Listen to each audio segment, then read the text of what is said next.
Good morning, good morning, good morning. Welcome to Starting the Day the Right Way 5 Devotion for September 16th, 2020. It is Wednesday, halfway through the week. All right, so I'm just with my little guy. It is his day to go to school, or a couple of days anyway. We're in hybrid mode, so days in school, 3 days out. And I can remember last year when I would, wake him up around 6:15. And he'd say, "Daddy," it would be like Monday morning. He said, "Daddy, I wish we had 2 days of school and 5 days off." I said, "I know. I wish I had that for work too, buddy." And now it's almost like that. He's home for 3 days out of the week. He's home Monday, Tuesday, Friday, and he goes to school Wednesday and Thursday. And it's funny because when I was putting him to bed last night, he's like, "Daddy, I don't want to go to school tomorrow." I'm like, "I know, buddy, but you only have 2 days this week," I said, "and then we can work from home on Friday." And he's like, "All right." But it got me thinking that we often want things in life and desire things in life, and then we get them, and are they what we really wanted? Right? He wanted a 5-day weekend and only 2 days of school. And now, even with only 2 days of school, he'd prefer 1 day of school or no days of school. And of course, he's been home for about 6 months with COVID and everything. So we're still getting used to that schedule. But here's the verse that God led me to this morning. It is a well-known one. It has been heard before if you've walked in the Christian path any length of time. But it says this, Proverbs 16:9. Okay, from the New Living Translation, it says, "We can make our plans, but the Lord determines our steps." Okay, the Message puts it this way: we plan the way we want to live, but only God makes us able to live it.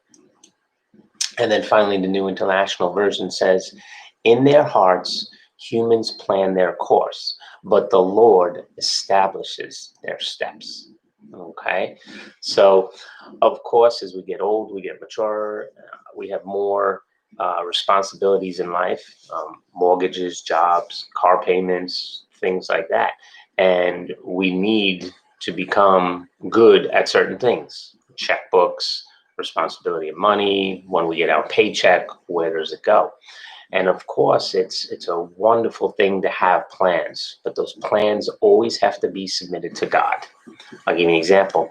When we were living up in New York a little bit over a year ago, I think it was 2015, for the longest time, for like 10 years, I had wanted solar panels. The opportunity finally arrived that we were able to afford it and get it. And it happened to be that it was an 80-panel system. It was a full house. It covered us totally, which was fantastic, which is what I always wanted. And it was a 20-year lease. And I'm like, all right, that'll be good. We'll be whatever age we were going to be and ready to move on in life after it's paid. So that was in 2015. Little did I know that in 2019, God was going to ask us or present us with an opportunity to obey him and move out of New York. And we did.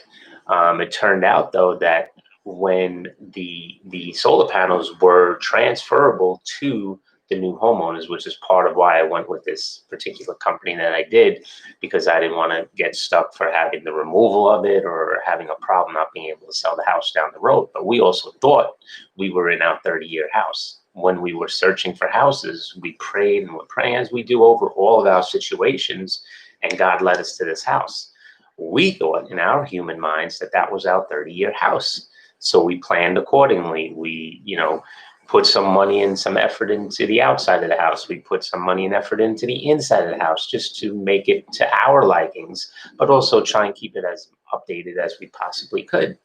And in the end, those things that we did helped sell the house. We actually put in new flooring 2 months before things started to happen, and we realized that we were going to have to be moving out of New York. So it's very interesting. We can have all the plans. We can be planning for our retirement and 401ks and IRAs and things like that, which is very smart and very wise. I'm not saying not to do that, but we need to remember to present it to the Lord.